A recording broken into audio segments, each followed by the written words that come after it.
A obesidade é considerada problema de saúde pública e epidemia mundial de difícil reversão, dada a complexidade de seus condicionantes.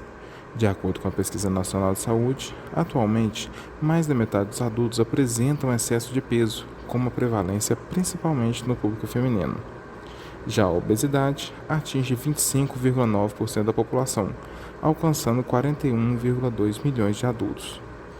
Em 2020, das crianças acompanhadas pela atenção primária de saúde, 15,9% dos menores de 5 anos e 31,7% das crianças entre 5 e 9 anos tinham excesso de peso, e dessas, 7,4% e 15,8%, respectivamente, apresentavam obesidade. Quanto aos adolescentes, 31,8% e 11,9% apresentavam excesso de peso e obesidade, respectivamente. Essa prevalência vem sendo associada ao elevado consumo de ultraprocessados, ao sedentarismo e aos fatores genéticos. No entanto, são múltiplos os condicionantes que contribuem para o atual perfil de práticas alimentares e de atividade física, incluindo questões biopsicossociais e culturais, acesso à informação, oferta e acesso à alimentação adequada e saudável, condições para realizar escolhas saudáveis, fatores relacionados ao sistema alimentar, dentre outros. A obesidade está relacionada ao aumento do risco para outras doenças como o do coração, diabetes, hipertensão arterial sistêmica, entre outras.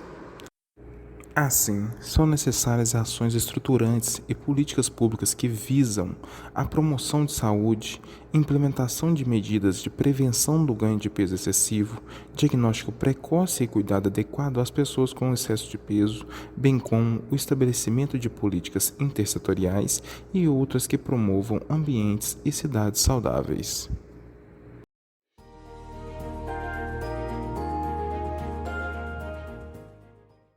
Em 2011, o Ministério da Saúde lançou o Plano de Ações Estratégicas para o Enfrentamento das Doenças Crônicas Não Transmissíveis no Brasil, com o objetivo de promover o desenvolvimento e a implementação de políticas públicas efetivas, integradas, sustentáveis e baseadas em evidências para a prevenção e o controle das doenças crônicas não transmissíveis e seus fatores de risco, além de apoiar os serviços de saúde voltados às doenças crônicas.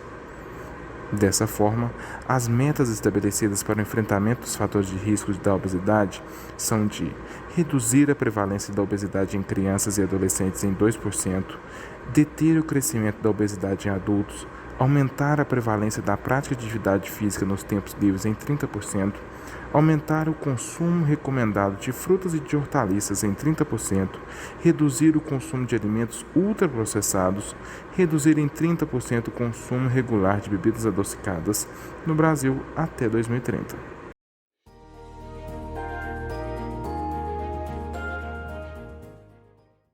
Entre as diversas estratégias do SUS para o enfrentamento da obesidade, a PANAM, Política Nacional de Alimentação e Nutrição, constitui uma resposta específica para reorganizar, qualificar e aperfeiçoar as ações para o enfrentamento da complexidade da situação alimentar e nutricional da população brasileira. A política tem como propósito a melhoria das condições de alimentação, de nutrição e de saúde, configurando um aspecto positivo e efetivo das políticas públicas voltadas ao combate à obesidade, uma vez que as diretrizes que integram a política indicam as linhas de ação para o alcance do seu propósito, capazes de atuar nos determinantes de saúde.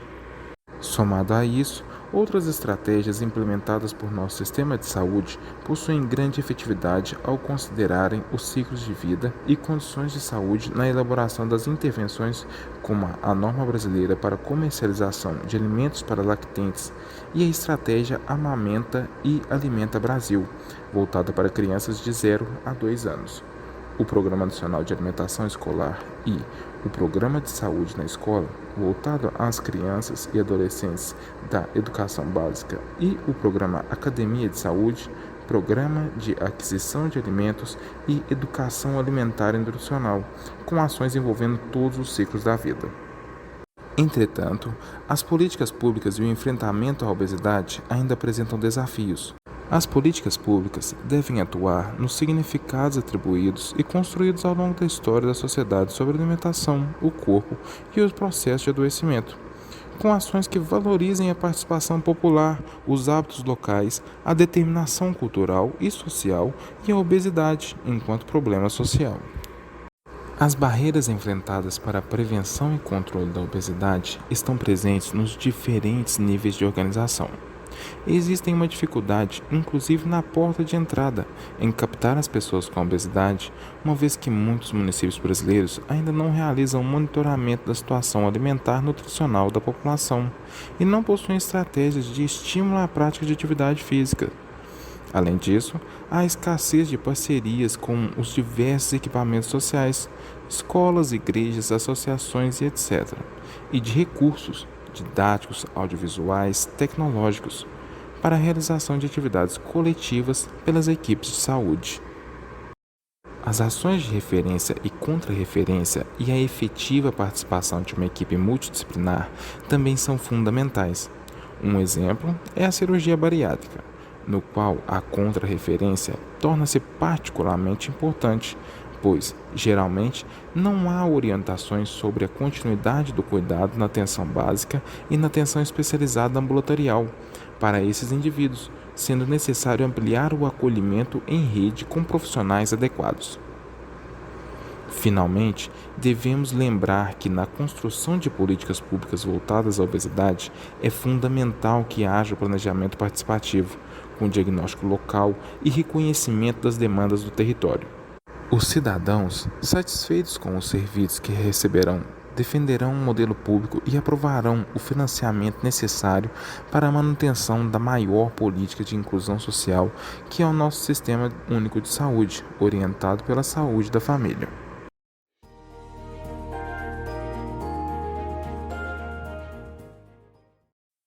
O conceito de saúde é mais do que a ausência de doença. Além do tratamento, a prevenção busca evitar o desenvolvimento da doença, atuando nos fatores de risco, do nível primário ao quaternário. A promoção em saúde é um conceito amplo que busca o bem-estar do paciente pautado nos determinantes sociais da saúde. Assim, o SUS trabalha em diferentes frentes de atuação. Historicamente, a medicina sempre focou no tratamento. No entanto, sabe-se que em termos de saúde pública, ações de prevenção e promoção são tão importantes quanto o tratamento. Além disso, o investimento em programas de promoção e prevenção apresentam bons resultados ao longo prazo, diminuindo a necessidade de tratamento dessa condição. Em relação aos gastos do SUS, uma porcentagem considerável alta do financiamento é associada ao tratamento de condições ligadas à obesidade. No ano de 2011, o SUS gastou o equivalente a R$ 500 bilhão atribuídos à obesidade e sobrepeso, em que grande parte foi direcionada para o tratamento, não só da obesidade, como também de outras condições relacionadas. Nesse sentido, em consonância com instituições internacionais, o ponto-chave de resposta global deve ser a prevenção e promoção de saúde no combate à obesidade como problema de saúde pública. Isso se dá pelo reconhecimento dessa condição como multifatorial e com diversos fatores de risco relacionados. Assim, a atuação necessita de diversas frentes e deve ser realizada em redes de atenção, não só focada em alimentação e atividade física, como também levando em consideração outros determinantes de saúde.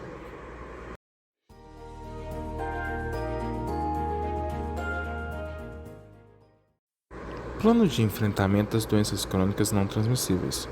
Visto que o enfrentamento da obesidade não deve ser feito apenas no âmbito individual e percebida a importância do plano coletivo para a promoção da saúde, o plano de DCNT no Brasil 2021 até 2030 tem como proposta de intervenção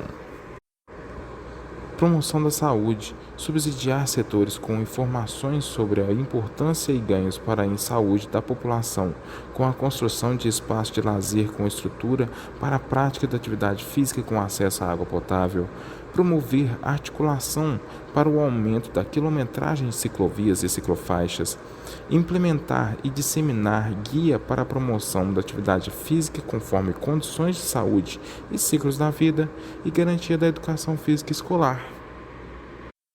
Atenção integrada à saúde, educar os profissionais da APS para o aconselhamento dos usuários para a prática da atividade física e benefícios da saúde, subsidiar programas de atividade física como componente do cuidado na APS e vinculado às equipes de saúde da família.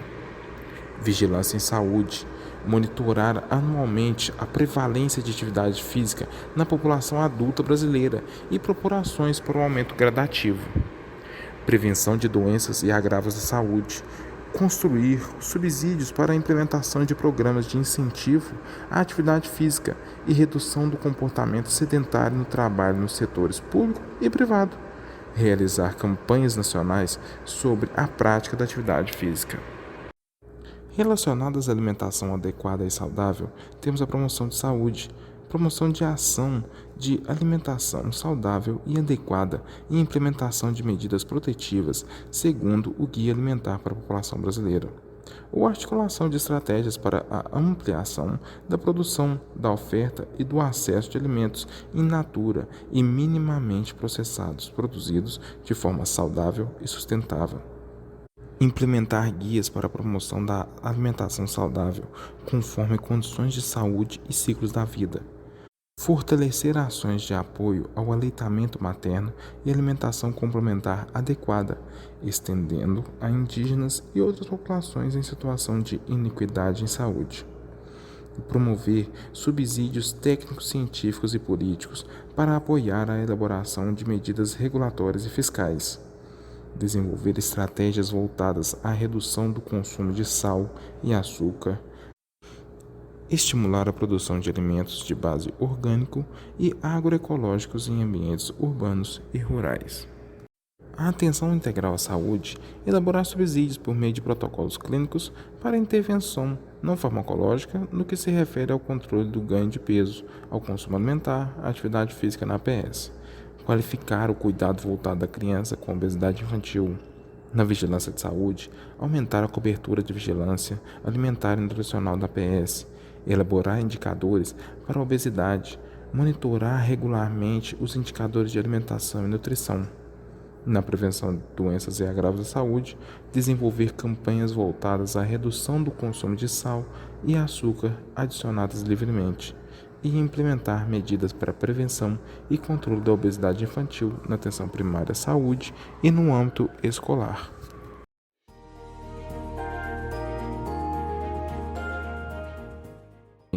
O que pode ser melhorado, o que deve ser mantido e o que pode surgir de inovação. Primeiramente, vamos abordar as práticas corporais e de atividades físicas. Um exemplo de política pública que tem gerado evidência de impacto positivo nos locais que foi implementada é a Academia da Cidade. Uma pesquisa realizada em Belo Horizonte mostrou que pessoas que moram perto das academias da cidade têm mais chances de realizar atividades físicas. Assim, é fundamental o fortalecimento e ampliação desse programa. Agora, falando um pouco mais sobre alimentação adequada e saudável, as intervenções propostas nesse eixo podem ser limitadas pelos interesses da indústria alimentícia, pois os impactos das políticas públicas influenciam diretamente no lucro obtido por essas empresas. Vivemos em um país que financeiramente dificulta o consumo da comida sustentável e facilita o acesso a alimentos com alto teor de sal, gordura e açúcar, que costumam ser mais baratos do que as opções mais saudáveis. Uma estratégia já adotada em países como a Inglaterra e a França, mas ainda não realizada no Brasil, é o aumento de impostos de alimentos ultraprocessados como medida para reduzir o consumo, gerando um impacto coletivo ao se tratar da obesidade. Práticas como essa já foram adotadas em taxação de tabaco, por exemplo, gerando um impacto no combate do tabagismo. Outra medida que deve ser adotada é o controle do marketing para alimentos ultraprocessados para o público infantil. As embalagens utilizadas são chamativas, associadas a personagem e costumam ser localizadas em prateleiras mais baixas em supermercados, facilitando o acesso das crianças a esse tipo de alimento.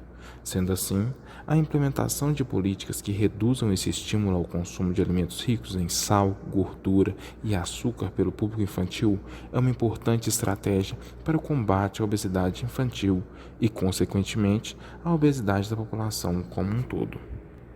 Além disso, em outubro de 2022, entrará em vigor um novo padrão de rotulagem de alimentos e de bebidas industrializadas aprovado pela Anvisa em 2020. As embalagens deverão apresentar um selo frontal para informar sobre teores de gordura, açúcar e sódio. Dessa forma, o consumidor terá melhores condições para tomar a decisão de compra pautada na informação nutricional dos alimentos, podendo gerar impacto no combate da obesidade do país. Por último, como já foi abordado ao longo do trabalho, os determinantes sociais em saúde influenciam no ganho e controle do peso na população. Um levantamento realizado pela Vigitel em 2019 indicou que a obesidade é mais prevalente nas pessoas de baixa escolaridade, o que fortalece a importância do contexto social na saúde. De forma geral, as políticas de saúde aqui discutidas envolvendo alimentação e atividades físicas só terão um impacto satisfatório se as pessoas tiverem acesso aos serviços prestados. Não adianta ter estrutura de lazer e educação se as condições estruturais de vida e de trabalho dificultam que o indivíduo usufrua desse tipo de serviço por conta do emprego, da habilitação ou até mesmo da falta de transporte. Sendo assim, um estudo do território, das características da população atendida e das demandas do local, com a participação de uma equipe multidisciplinar comprometida com a solução do problema, torna-se essencial para que sejam criadas intervenções específicas naquela localidade, visando o combate à obesidade.